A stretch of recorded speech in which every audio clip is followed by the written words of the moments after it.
আমাদের ছোট গায়ে ছোট ছোট ঘর, আজ সকাল হয়ে গেছে।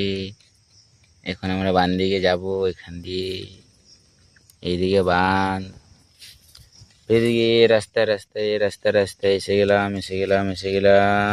এখানে সিঁড়ি দিয়ে আমরা নামবো। এ বাবা, পড়ে যাবো নাকি? এখানে স্নান হবে, ডুবকি ডুবকি ডুবকি স্নান হয়ে গেল। এবার বাড়ি চলো। বাড়ি গেলাম, ভাত টাত খেয়ে চলো এবার হাত মুখ নলকূপে ধুয়ে নি এবার আবার ঘর চলে আসবো।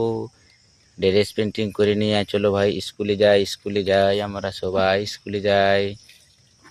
এনাকে ডাকি, আয় রে ভাই, ঘরে আছিস না? আয় স্কুল যাবো। দিয়ে এ ভাই, ঘরে আসিস না? আয় স্কুল যাবো, জলদি আয়। এবার আমরা স্কুল যাবো। স্কুল এসে গেছি আমরা। আমাদের এখন এখানে প্রার্থনা হবে আমাদের ক্লাবের সামনে। এই জন্য গণমন অধিনায়ক জয় হে ভারত ভাগ্য বিধাতা। চলো ভাই, এখন আমরা ক্লাসে বসে যাই।